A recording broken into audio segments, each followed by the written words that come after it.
نحمده ونصلي على رسوله الكريم أما بعد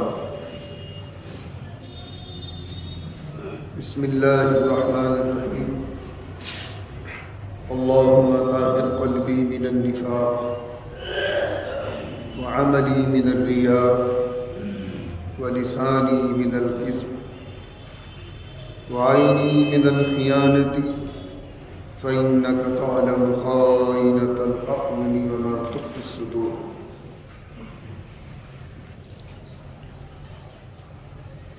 عزیزان گرامی، گزشتہ جمعے کو میری غیر حاضری رہی تھی بربنائے سفر. اس سے پہلے امام کی قرات اور جدید سائنس کے تعلق سے انویزیبل ریز جو غیر مرئی شعاعیں ہوتی ہیں ان شعاؤں کے کتنے فوائد ہیں وہ تمام تفصیل آپ حضرات کے سامنے آ گئی تھی. اس کے بعد والدین کی اطاعت اور جدید سائنس، اس کے تعلق سے اور ماڈرن سائنس کے حوالوں سے کچھ باتیں گزشتہ جمعے سے پہلے آپ حضرات کے سامنے آ گئی تھی. اسی کا ایک مضمون اور باقی ہے، اور اس مضمون کا آغاز میں حدیث مبارکہ سے کرتا ہوں. ابن ماجہ نے اپنی سنن میں اس روایت کو نقل کیا ہے، اور سیدنا حضرت ابو امامہ باہلی رضی اللہ تعالی عنہ اس حدیث پاک کے راوی ہیں. بڑی مستند اور معتبر روایت ہے، کیونکہ ہمارا عقیدہ اتنا مضبوط ہو کہ جو الفاظ ہمارے آقا کی زبان اقدس سے نکل گئے وہاں کوئی شک کی گنجائش نہیں ہے. اور یہ بھی ذہن نشین فرما لے، سنت نبوی کسی جدید سائنس کی یا قدیم سائنس کی محتاج نہیں ہے. البتہ اتنا ضرور ہے کہ ماڈرن سائنس کے جو انکشافات ہیں یہ ماننا پڑے گا یہ بھی ایک علم ہے، ایک فن ہے. بہت سے حقائق ہمیں اور آپ کو معلوم نہیں تھے، لیکن آج وہ تمام چیزیں ہمارے سامنے منکشف ہو کر آ گئی ہیں. سیدنا حضرت ابو امامہ الباہلی رضی اللہ تعالیٰ عنہ نے حضور پاک صلی اللہ علیہ وسلم سے ارشاد فرمایا، یا رسول اللہ، ماں باپ کا اولاد پر کیا حق ہے؟ ماں باپ کا اولاد پر کیا حق ہے؟ حضور پاک صلی اللہ علیہ وسلم نے ارشاد فرمایا، یہی ماں باپ تیرے لیے جنت ہے اور یہی ماں باپ تیرے لیے جہنم ہے. ان دو جملوں میں سیرت نبوی کے علم کے سمندر پوشیدہ ہے. ان دو جملوں میں جس اولاد سے ماں باپ راضی ہیں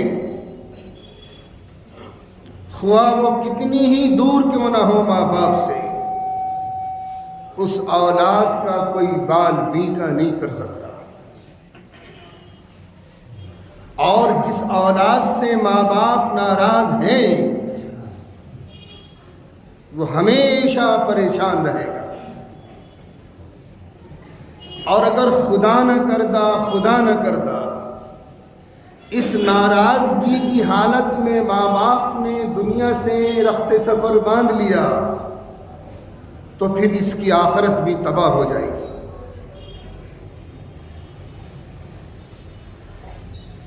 آج کا چونکہ ماڈرن زمانہ ہے،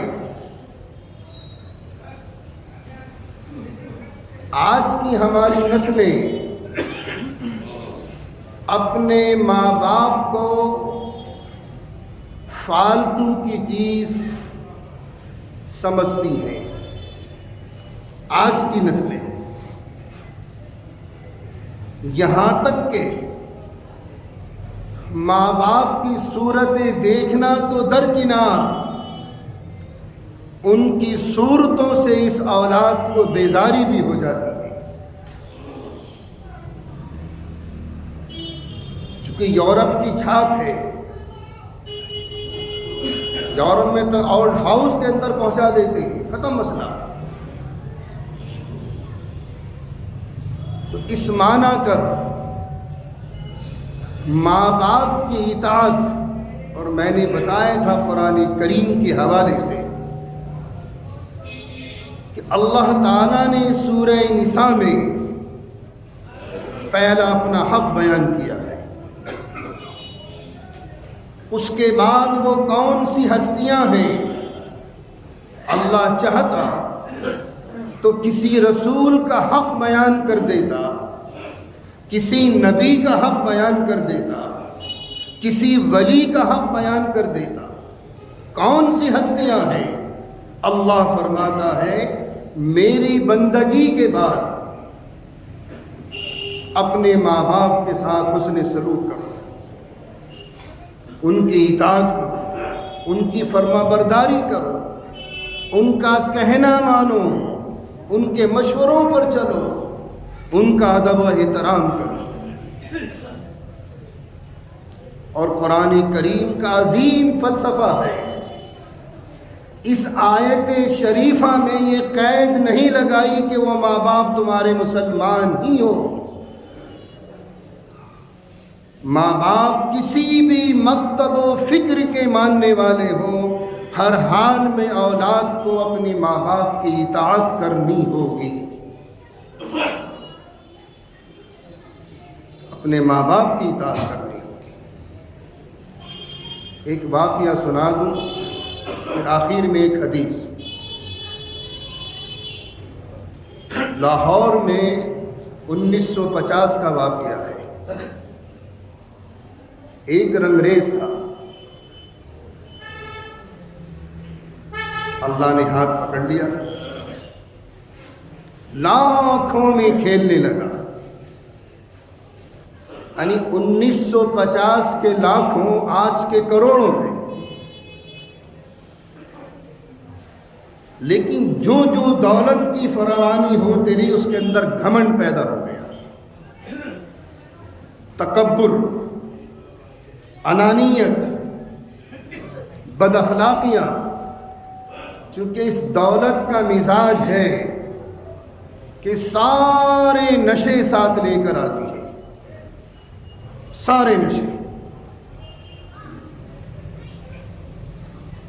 جن کے آنگن میں امیری کا شجر لگتا ہے، انجم رہبر کا شعر ہے، بہت بڑی شاعرہ ہے ہندوستان کی۔ جن کے آنگن میں امیری کا شجر لگتا ہے، ان کا ہر عیب زمانے کو ہنر لگتا ہے۔ وہ حرکتیں کوئی غریب کر کے دکھا دے یا مڈل کلاس کا کوئی کر کے دکھا دے، پھر دیکھو اس کی عزت کا کیسا فالودہ بناتے۔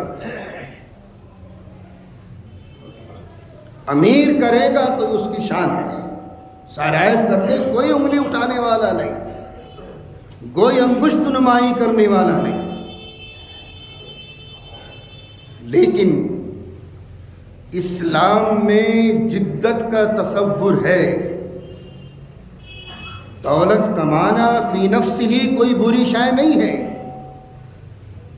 کماؤ، کروڑوں پتی بنو. میں تو دعا کرتا ہوں کہ ہر مسلمان اربوں پتی ہو جائے، لیکن اپنی اوقات میں رہنا، اپنی اوقات میں رہنا، اپنی اوقات کو نہ بھولنا. حضور پاک علیہ الصلاۃ والتسلیم نے ایک مرتبہ باہر تشریف لائے تو آپ کے شانوں پر 1000 درہم کی شال پڑی ہوئی تھی. 1400 سال پہلے کے 1000 درہم کروڑوں بیٹھیں گے آج کے. صحابہ کو رشک ہوا، یا رسول اللہ اتنی قیمتی شال کے؟ ہاں. پھر فرمایا اللہ نے مجھے یہ نعمت دی ہے، اس کو استعمال کر کے اس کی نعمت کا شکریہ ادا کر رہا ہوں، اس کا شکر ہے. میرے صحابہ، تمہاری قدموں میں دولت کی ریل پیل ہوگی، لیکن سامنے والے کو حقیر مت سمجھنا. میں نے ایک حدیث سنائی تھی پچھلے درسوں میں کہ آقا نے ارشاد فرمایا تھا جب میں بچپن تھا میں یتیم تھا، بڑا ہوا تو غریب تھا، لیکن اللہ رب اور فرمایا کہ یتیموں پر ہمیشہ رحم کرنا، ان کی پرورش کرنا، ان کے مالوں کو ناجائز طریقے سے ہڑپ مت کرنا، اور غریبوں کی عزت کرنا. اس لیے کہ اللہ رب العزت والجلال غریب کو روزانہ 1000 مرتبہ رحمت کی نظر سے دیکھتا ہے. تمہارے پاس 2 پیسے آ گئے، ہواؤں میں اڑنا شروع کر دیا. غریب کے پاس جماعت میں کھڑے ہو کر ملنا بھی تمہیں برداشت نہیں ہے. غریب کا مقام کیا ہے، غریب کی وقت کیا ہے؟ حضور پاک علیہ السلام کے ارشاد مبارکہ اللہ کی نگاہوں میں.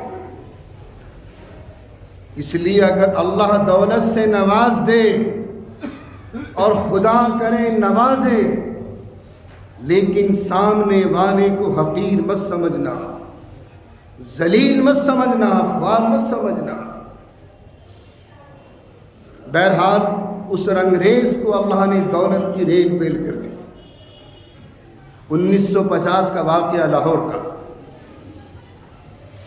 اکڑ آ گئی، انسان کو انسان نہیں سمجھ رہا، زمین پر قدم نہیں جم رہے، ہواؤں میں اڑ جا رہے، انداز تکلم ہی بدل گیا. ایک مرتبہ ماں نے اس کی بد اخلاقی کو اس کی ماں نے، اس رئیس کی، اس مالدار کی ماں نے اس کی بد اخلاقی کو دیکھا اور سمجھایا بیٹا ایک بات سن، یہ دولت تو آنی جانی ہے، پہلے کیا تھا اب کیا ہے، اللہ نے نواز دیا، لیکن انسان کو انسان سمجھ، ہمیشہ اخلاق سے پیش آ، بد اخلاقی سے نہیں. اتنی تو میں ہو گئی دونوں ماں بیٹے میں کہ اس منحوس نے مارے غصے کے اور دولت کے نشے میں آن کر ماں کے تھپڑ مار دیا.